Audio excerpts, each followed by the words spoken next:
This question is from Nicholas Daraj.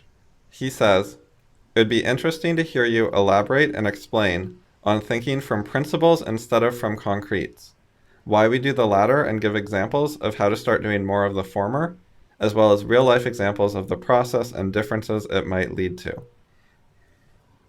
First of all, he asked several of the previous questions, and I forgot to give his name.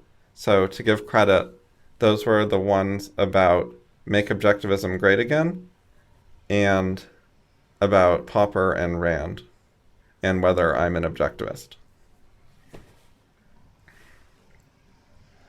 Now, the first thing I want to say about this question is a tangent about the why we do the latter comment. And first, I'm going to tangent on my tangent and say why I do tangents. Part of my goal with the podcast and with my work in general is to share my perspective and how I think, because I think it's valuable and insightful. And hopefully you at least find it interesting. And I commonly look at tangents of things. I look at things from a different angle. I don't just straightforwardly say, it's about this, I'll deal with that. I try to think outside the box and see if anything interesting comes up. And I think there are a lot of important things that aren't the main focus and get glossed over. But they're worth knowing about. Like, saying things like why we do X is quite a common thing. Like, I think that's an important cultural issue that, to me, I think is actually more important to know about than the actual question. Like, the question's pretty good, but I think this sort of psychological thing is a big deal and comes up a lot. So, saying why we do the latter is a social manipulation. It is using psychological tricks to try to influence what people think or control them or pressure them or that kind of thing. It makes it harder for them to think for themselves and form their own opinions.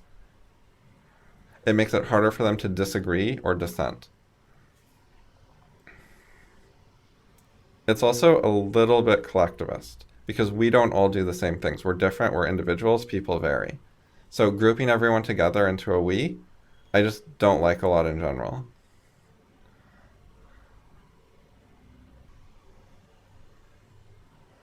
But the main reason people talk like this is it makes it harder to object to. If you tell someone you have X flaw, a lot of times they'll say, no, I don't.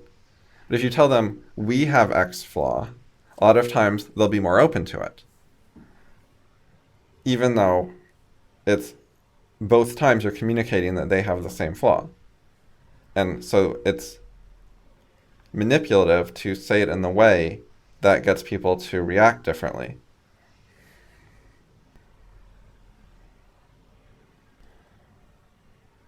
When you say it as their problem, a lot of times they assume that you mean it's only their problem. It's their personal problem. It's their individual problem. Okay, so that's misleading, and you want to avoid that miscommunication. But when you say it's our problem, first of all, a lot of times people do this. They mean it's other people's problems. They don't actually mean themselves. They're just lying. I don't think that this questioner is doing that, but in general, people do that constantly.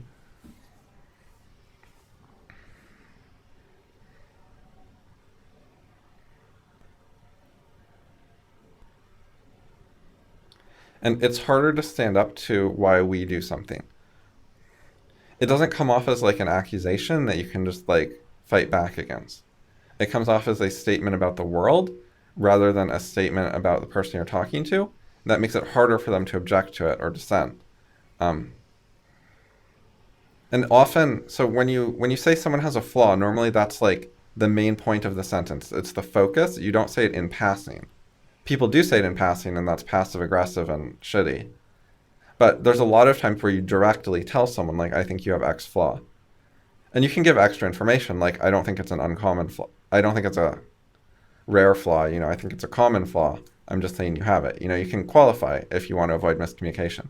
But you're directly making like the main point of your communication is to tell them about the flaw. Whereas with the we do X kind of thing, very frequently it's snuck in there as like a premise. It's like we do X, everyone knows that. What do we do about it? Like, and the question, the main thing you're talking about is something else, like what do we do about it? Rather than just, is that the case at all? It's trying to skip the step of considering whether we actually do it and move on to the step of what to do about it. That's really common, and you see that here. Like, if we do it is not in question, it's just being taken for granted. And when you say we do something, it's setting it up. So if someone says, I don't, then everyone's going to think, why are you so special? It's set up for there to be social pressure against dissenting in an individual way and saying you're different than the group. So that's one of the reasons it makes it harder to dissent.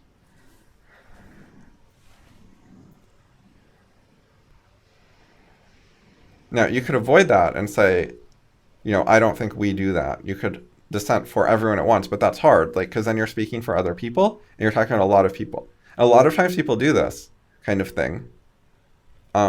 It's stuff that I would say the majority of people do, right? If you say why we do X, and it's something that only 10% of people do, you're going to sound dumb. So people are usually doing this with stuff that's common. So if the dissenter wants to say we don't do that, he's going to seem unreasonable because the majority of people do that. So he either needs to dissent individually, or which sets up like an individual versus the group dynamic and socially heavily pressures him and makes it like he's losing the popularity contest and he's the weird outlier, the outcast, etc. The black sheep. If you say I don't, you're coming out as the black sheep, like is that kind of dynamic. But you don't want to say like we don't when the majority of people do. So you have to say something more nuanced, like, well, some people do that, but a lot don't. And then you're starting to get into details and you're already conceding half the point that a lot of people do it. And you get less of like a clean objection and there's more distractions and it's a harder thing to do. So less people do it because whenever it's harder to do something, fewer people are going to do it because they don't know how or they avoid difficulty. And a lot of these conversations happen in voice in real time. And if it gets harder, then it takes people longer to figure out how to do it. And then the conversation passes them by and they miss the window. Because it's very hard to object to this kind of thing like 20 seconds later. You need to object like right away. And if you haven't done it right away and then they keep saying other things, then socially it's much harder to object. And then what do? Do you explain like, well, I had to think about it and now I've decided you're wrong. And now if you do that, you're putting a lot of pressure on yourself. Like this is your well-considered opinion. Like you're now going to be held to a higher standard. And it's like weird that you were slow. Like there's a lot of very unreasonable expectations about how fast people can think and answer things in conversations. Like everyone just responds really fast to stuff in verbal chats. And they all pretend that they're thinking things through when they're talking way too fast to have given it much thought. And if you do like pause and take your time, even for a couple seconds, that's often just socially weird.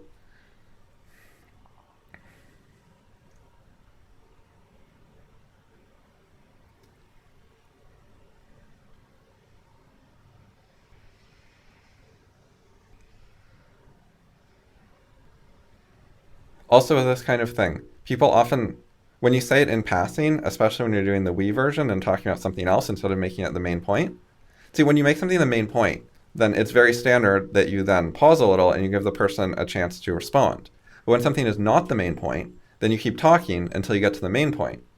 And at that point, it's already possibly 10, 20 seconds later and a lot harder for them to object. Like it's hard to object to something that isn't the most recent thing said. So like in this particular example, in the question, the why we do the latter comment was in the middle of the question. And if someone said that verbally out loud and said the whole thing, would be harder to object to by the time they got to the end because it was in the middle. It's not impossible, it's just harder. And people aren't very skilled at this kind of thing. Like, they're not very good at being critical or dissenting or objecting to things. They're generally... Most people try to avoid conflict. That's how our culture works. It's really common. So, most people are not very practiced at objecting to things and saying no and disagreeing with people. Like, it's really common to avoid disagreements. So anything that makes disagreeing harder can be quite effective because people are already avoiding it in general and not very good at it. So any extra difficulty can often squash potential disagreement. Because people do try sometimes, but it's often sort of like first steps and beginner steps and stuff. So extra difficulty can just make it too hard and they give up.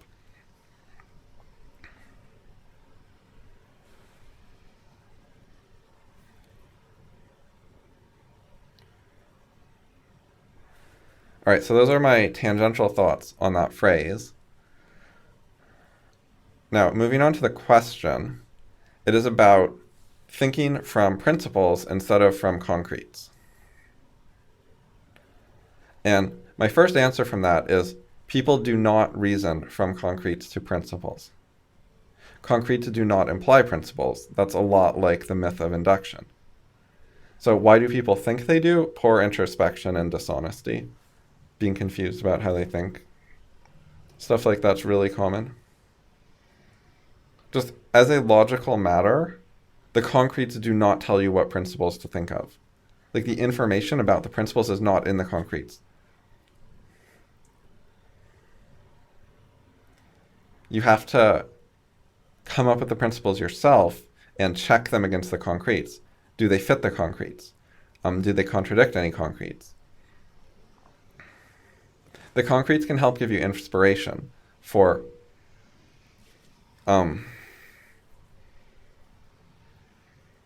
brainstorming.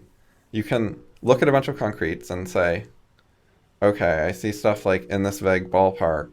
I'll try to come up with some principles that have something to do with that. But the concretes can't like specifically tell you what principles to make. You at some point have to do some sort of act of creativity, some act of creation where you create the principle. The concrete isn't doing that for you.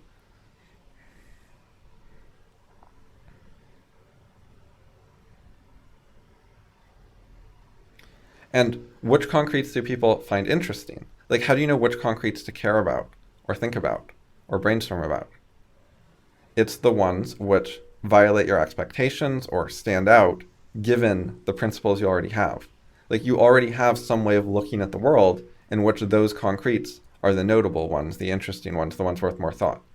So the principles come first that let you have some sort of perspective on the world, and then you use that perspective to look at concretes and decide which ones to think about more, and then use that to help you create new and better principles or update your old ones. So one thing that's interesting here is what I've said is Popperian epistemology. And this question is, I believe, from an objectivist. But the objectivist, I think what he's saying is in line with like a standard objectivist view, but I also think that it is in line with Popper, not with induction.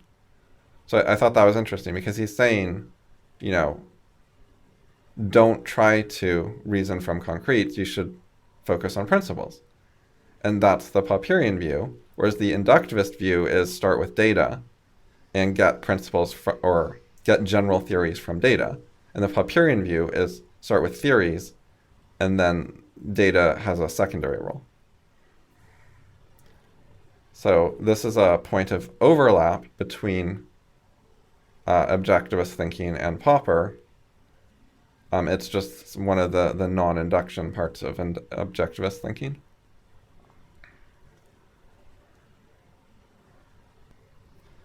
So, and then the questioner asks for various difficult things. They want examples and real-life examples and processes and differences that might lead to, so like what the outcomes are. Like, it's a lot of information. it's reasonable question. It's good things to ask about. It's good things to want. It's useful, right? They're asking for the right things. It's just it's not easy to give someone that stuff.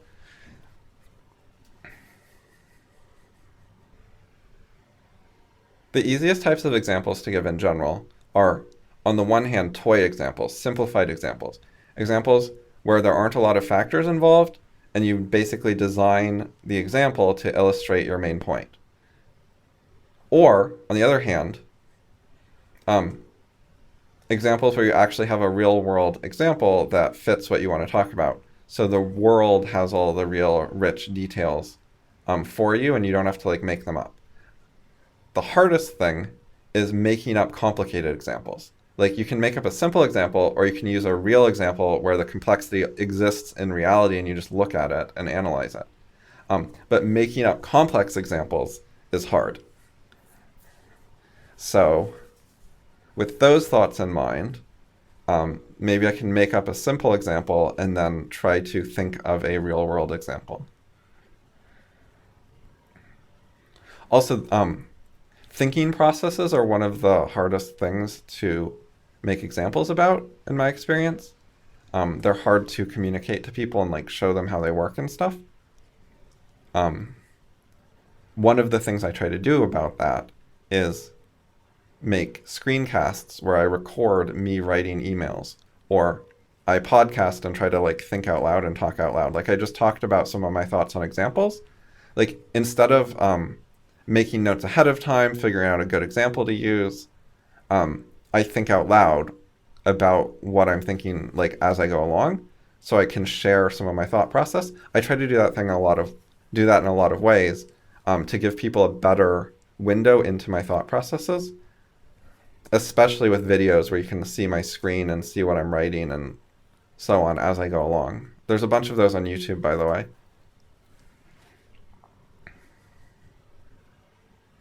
That was how I practiced talking out loud originally, because I started philosophy as a writer, and then I made videos of me writing emails. And in the early videos, I don't talk very much. I'll just talk occasionally when I have something to say, and a lot of the time you're just watching me type. And then I gradually started talking more as I did them more. So it's a good way to practice and work into verbal communication step by step. Because there's a gap, because I developed my philosophy persona and philosophy ideas primarily in a written way. And so I wasn't used to dealing with them verbally as much. Anyway, so yeah, thinking processes are hard to explain and hard to show people, and that's something I've been trying to help with on an ongoing basis by specifically making material that'll help with it. There's also some on my Gumroad, which is my digital store. If you go to elliotttemple.com, then on the sidebar, you just click digital products. And then some of these are the kind of thing I'm talking about, like behind the scenes, how I make videos. That one shows my process of making videos, so you can like learn how I do things better. Instead of just like a written guide on like, here's how to make a video, you can actually watch my process. So I try to do things where you can see my process more. And there's a couple writing philosophy emails. They're like the ones on YouTube, except the ones that cost money tend to be newer, and I talk more. There's another one I specifically wanted to mention. Oh yeah, it's this one. It's called Videos Reading the Dream of Reason. And in this one, I demonstrate different reading techniques. So in one video, I use rapid serial visual presentation. In another video, I use text-to-speech. In another one, I use skimming. And I also use text search, and I use reading topic sentences, and I use regular reading. So I was trying to show people more about my thinking processes and how I do philosophy by showing all the different ways I read things.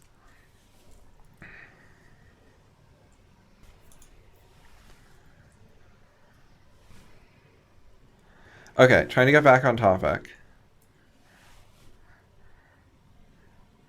And note again, I don't think tangents are bad. Um, like I tangent on purpose. I want to just talk about things. Like the point for me is more to talk about interesting things than to specifically answer the question. Questions are good. They give you a prompt. They give you something to go back to when you finish a point. Um, they bring up issues. But my overall purpose is to share ideas in general rather to answer the exact questions people asked. So um, if I think of things while I'm answering a question, then I'll just say them. And if I think they're interesting or important or worthwhile or whatever. So I do that on purpose. Okay, so I was trying to do examples about thinking from principles or thinking from concretes. And I was going to start with simple examples. So sometimes people do the Captain Hindsight thing. You might have seen the South Park about it, where something goes wrong, and then they're like, oh, we need a principle that deals with this. So something goes wrong one time, and then after it's gone wrong, they want to put like a new rule in place or a new policy so it'll never happen again. You see it with like the TSA, which is the people who screen passengers for air flights. There's like one guy who put like a bomb in his shoe, and now we all have to take our shoes off. I'm not sure if that's necessarily wrong or not. Like that maybe there could have been more bombs in shoes, but whether or not they're right in that example, you can imagine how if you react to everything by making a general policy, you're going to be wrong a lot. Like every time one thing happens, you make a new policy to prevent it in the future, you're going to do a lot of work unnecessarily on preventing things that weren't going to happen again anyways. So those would be examples of thinking from one concrete that already happened and then assuming it's going to happen a bunch more in the future. That kind of thing is really common just all over the place. Like it happens with emails. People make a mistake in a philosophy discussion email and you point it out, and then sometimes they're like, okay, I will add to my checklist that every single time I write an email now, I will check for this exact problem. Because it happened this one time, and they're like, well, I don't want it to happen again, so every time I write an email, I'll just checklist this one problem. And what happens is they get a checklist with like 50 things, and they just stop doing them, all the ones that aren't recent. They end up only doing like the things that went wrong within like the last 2 weeks, and they ignore all the other ones. And it's a really bad process. Like they're not prioritizing which ones are likely to occur a lot of times in the future. Like those are the ones you want to be checking every email, not the ones that happened recently. So there's a lot of selective attention on recent concretes. That's a common problem.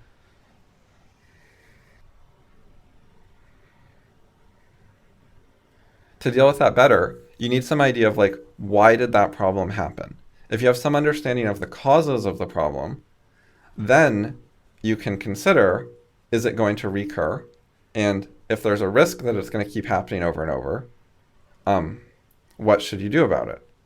Is there a way to prevent it from happening in the first place? Like solve the underlying problem? Maybe you should do that. Or is it better to have a check in place where every time the problem could happen, you check for it to make sure that it didn't happen this time? You know, should you prevent it at the source, or should you check for it downstream? Either one can be correct, it depends. But in order to make a good decision about that, you have to have some idea of what the cause is. One of the good things about downstream prevention is you can do it even if you don't know what the cause is. Like if you don't know why the problem happens, you can still catch it before it does its badness. Like if the problem is you do some sort of mistake in emails while you're writing them, you can catch it before you send them, before other people see it. Like even if you don't know like why that mistake happens, you can have a separate step where you check for it before you send it, and then you can fix the mistake before other people see it. So, but you don't want to do a lot of that. That's like a last resort, to just not understand what's going on and then put in special checks just to fix that specific thing. You only want to do that if it's happening a bunch and you can't figure out anything better to do. But you do not want to do that if it happened once and you're like, well, I'm scared it'll happen again. I have no idea what's going on. So every single time I do this, I'll just check for it. That's a bad idea.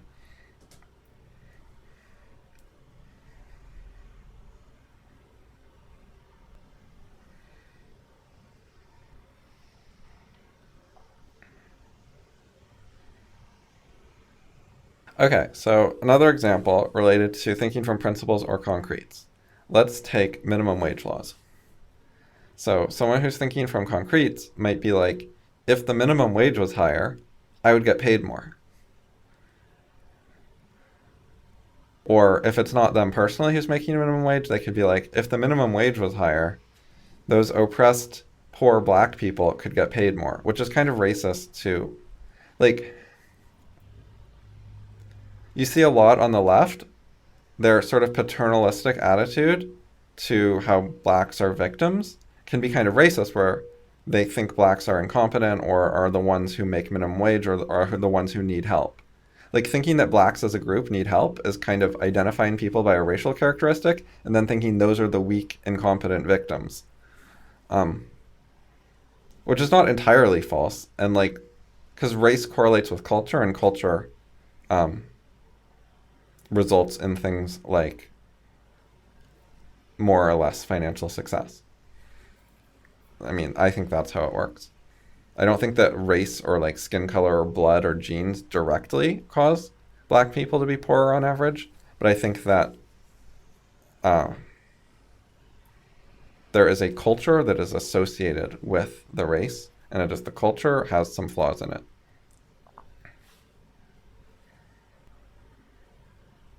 Anyway, there's an interesting video because a bunch of like left-wing people said that voter ID laws are racist. Asking for you to bring your ID when you want to vote in a U.S. election is racist.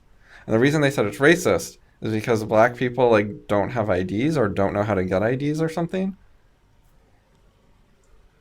And so there's a video, and it's basically interviewing a bunch of people on the street. It's from Amy Horowitz. And so first he starts with a bunch of like white leftists. He's asking them about it. And they're like, yeah, a lot of black people don't have IDs and don't know where the DMV is and don't know how to get an ID. And that would be a big burden for them to make them get an ID in order to vote. And it was just like ridiculous. And then the second half is he asks a bunch of black people, like, do you have an ID? Do you know where the DMV is? And they're all just like, what the fuck? Of course. So that's one where like there's no actual problem with black people or black culture. Like they just have IDs and can go to the DMV and that's fine. There's no issue there.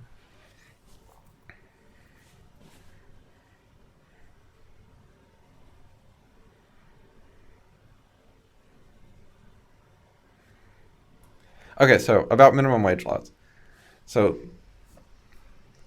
some people are just like, yeah, if the minimum wage law was higher, I'd get more money, or someone else I care about would get more money, or whatever. It would help poor people, or it would help me, or whatever. And they're just looking concretely at what's in front of them. Higher minimum wage law, higher wage rate. And they don't look at the unseen, as Bastiat calls it, the less obvious effects that are less concretely in front of them. Like that raising wages means fewer jobs available because there are a smaller number of employers who can afford to pay $15 an hour than $10 an hour.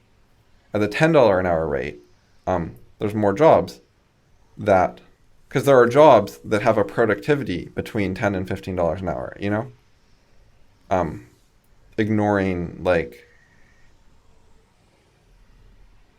someone has to be more productive than what you pay them, like, because they get money, but also the business has to have some benefit. Like, if you paid them exactly what they were worth, there'd be zero benefit for the business.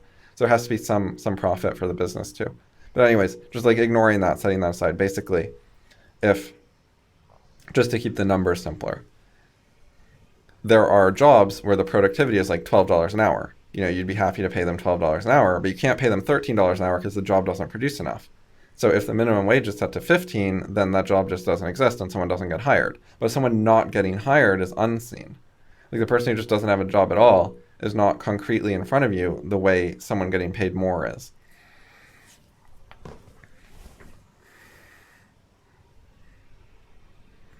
Also, with minimum wage stuff, people try to reason from concretes in another way, which is they say like in this city, the following minimum wage law was passed in this year, and then here's a bunch of data about wages and employment rates and so on. And sometimes they'll claim that the numbers come out making minimum wage look good, like minimum wage went up and it didn't increase unemployment or whatever. They'll say that's what the concrete data shows. And that kind of reasoning from concretes is very problematic. It's not the right way to look at the issue. And the problem with that is primarily that there are a million factors. Other things happened besides the minimum wage law being raised, including inflation of the currency. Like the government prints more money, the currency gets devalued. So as long as minimum wage increases are happening at a slower rate than the government is devaluing the currency, then they're not going to increase unemployment. Because if you raise the minimum wage law from $10 to $20, from 10 to 15, but the government doubles the money supply, so now it takes $20 to be worth the old $10, then someone making $10 in the past is making the equivalent of $20 today, and the minimum wage law has gone up from 10 to 15. It hasn't kept up with inflation. So essentially the minimum wage has gone down, even though the number of dollars went up. That's a common thing that happens, where the minimum wage law, they don't have a large effect when they're low, because it's like, I was going to pay you more than $1 anyways. So if the minimum wage law is low enough, it doesn't do much.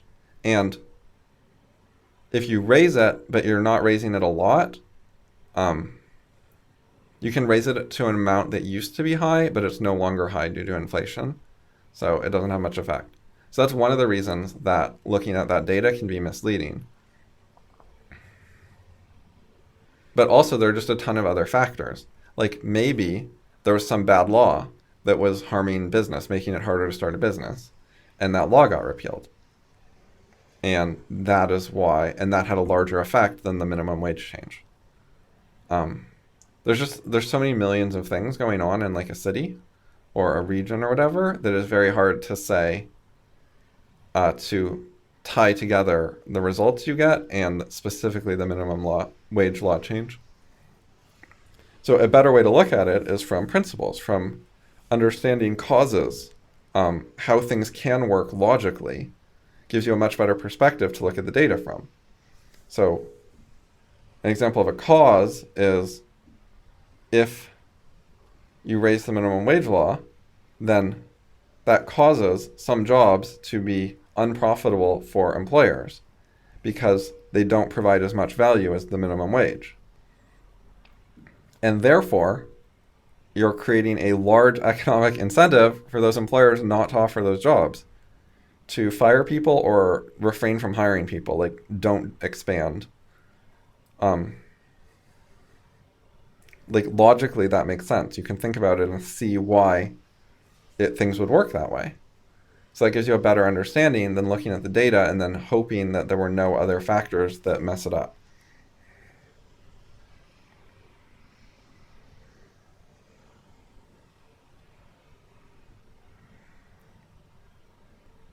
Another relevant principle, which you wouldn't understand if you only looked at concrete data, is a minimum wage law is using violence. The government is backed by a gun and is telling you, if you do this, you're breaking the law. So you cannot do certain actions. It is the suppression of freedom. It's like literally oppression and tyranny. It's telling people that two consenting adults cannot do the following interaction. It's banning certain ways for people to associate with each other, even if everyone involved wants to do it and does it on a voluntary basis. It's preventing some peaceful cooperation and interaction between people at gunpoint.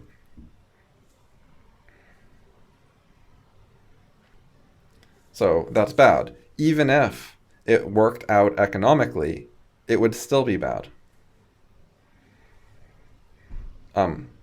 Reality's not full of contradictions like that. Like, it's not going to be bad but work economically. Like, violence doesn't work economically. So like all the things line up nicely together, like peace and economic prosperity like fit together. They don't contradict each other. Um,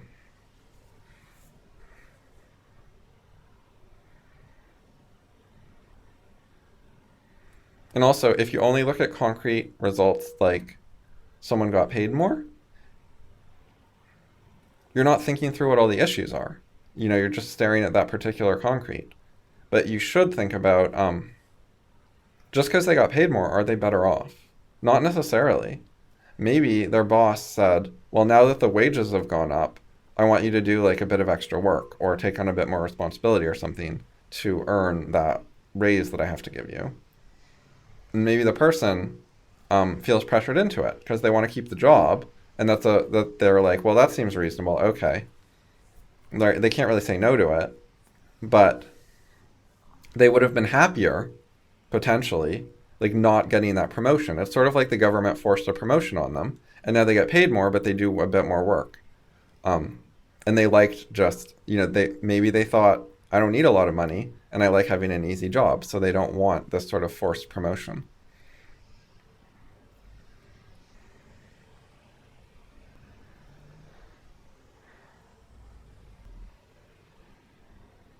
Maybe they value a flexible schedule, and they were willing to take a lower wage in order to work fewer hours or choose what hours to work more. And the minimum wage law, because of the minimum wage law, they can't find jobs like that as easily. They have a harder time finding a job that's like, oh yeah, work whenever you want, choose your own hours. You only have to work 10 hours a week, but we don't pay a ton. Maybe they just find it harder to find jobs like that. Those jobs stop existing. And so they get a job that pays more, but has working conditions they like less, and they're less happy. And then you're looking at the concrete statistics, and what do you see? They're employed and they're making more money. So you think they're benefiting, but maybe they're unhappy about it. Maybe they would have been employed and making enough money to be happy anyways, while having a better lifestyle that they liked more, where they could pursue their passion during off hours more.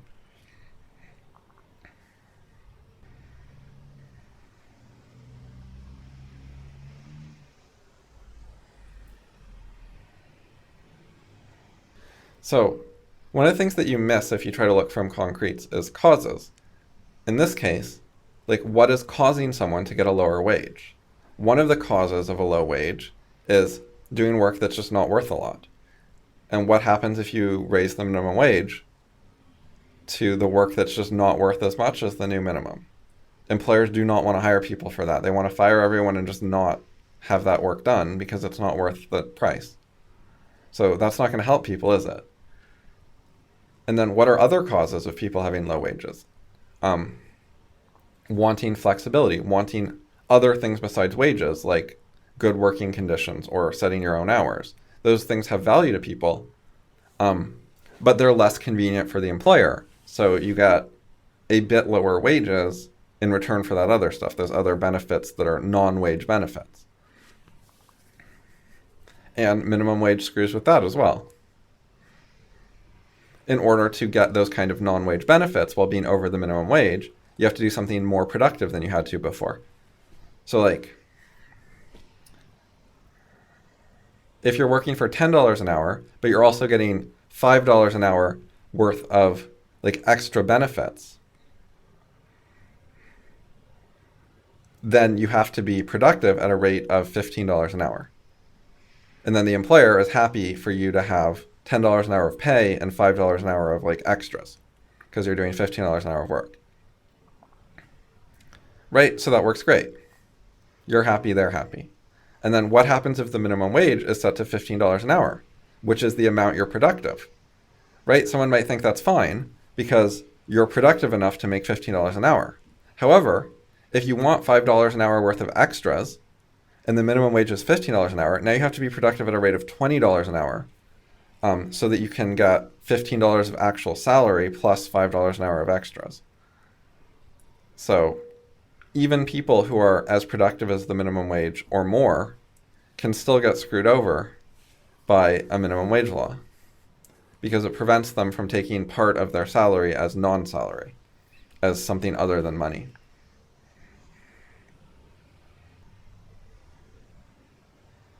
What else causes people to get low pay?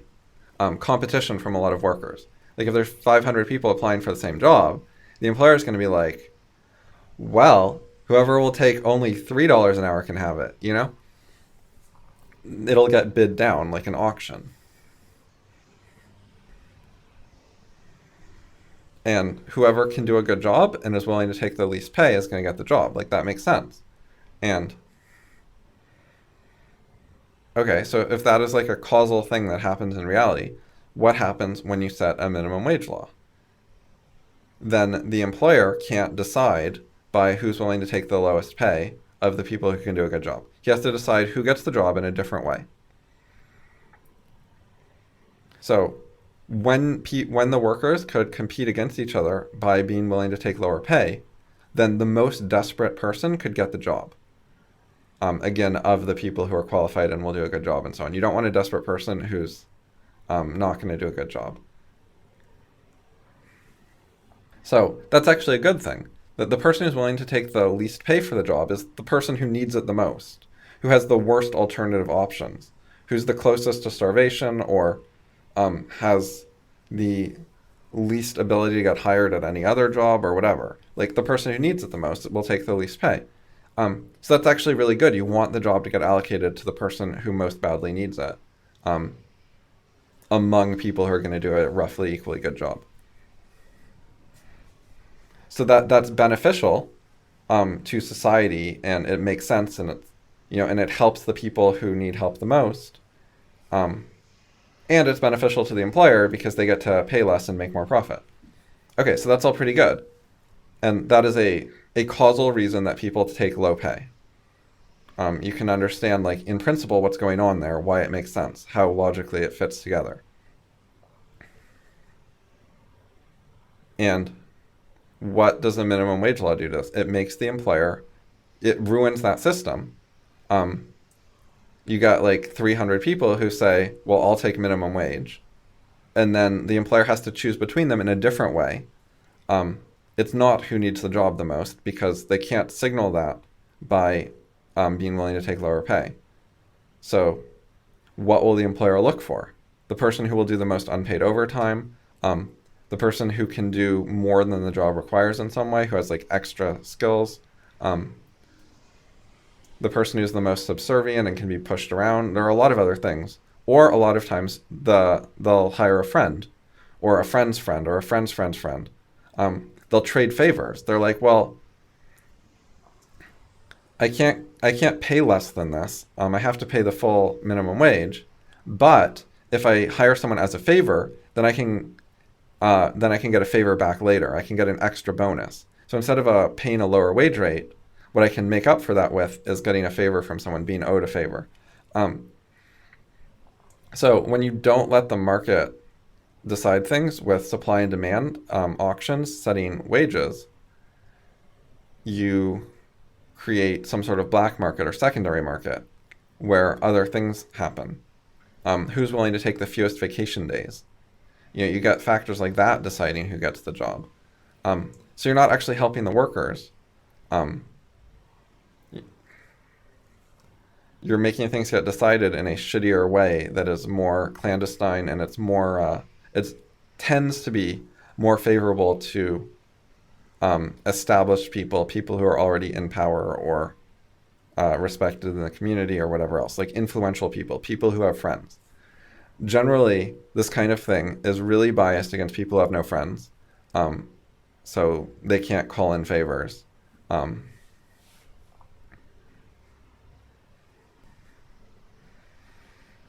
And it helps the more mainstream people, the well-connected people, the people who are good at socializing and getting along with people and so on. It's like if you can't, right, also just if you can't say, well, I'll do the job for $1 less per hour, then another really, really common thing that employers will hire on is, all right, if everyone costs the same and they can all do the job well, what am I going to look at next? I'm going to look at Who is culturally similar to me? Like, who would I like to be friends with? Who would I like to hang out with? Like, I'll just hire people similar to me that I get along with easier.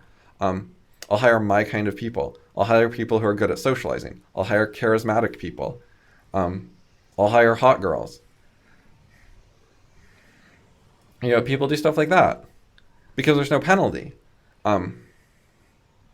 Because the ugly Indian immigrant is not able to say, all right, she's prettier than me, but I really want this job. I'll work hard and I'll do it for a bit less money.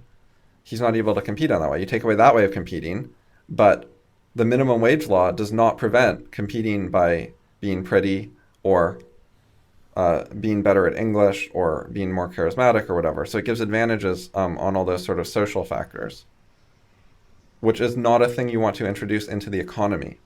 You don't want the economy to start running on social factors, friendship, charisma, etc. Or at the very least, those should be factors that have to compete against money sometimes. Rather than just like you're no longer allowed to compete on money. You can only compete on the social factors. That's terrible. So that's some causal analysis with an example. Oh, one other thing about this. When you think from principles, that generally involves knowing what the principles are more. Because, okay, so everyone has like principles and concepts, whether they know it or not. Everyone has a thinking method. You have to have a thinking method to think. You're thinking according to some method whenever you think. And if you understand what it is and you're aware of it, and you like study it and you try to improve it and so on, then you will be able to have a better chance to find flaws in it and find opportunities to make it better and understand the best ways to use it. You'll be able to critically analyze it more. Whereas if you're just focusing on concretes and you're not really aware of what your thinking method is, then you're going to have a much harder time finding the mistakes in your thinking method and improving it. So yeah, everyone has a thinking method. The question is, do you think critically about it, or do you just sort of use it blindly and unconsciously?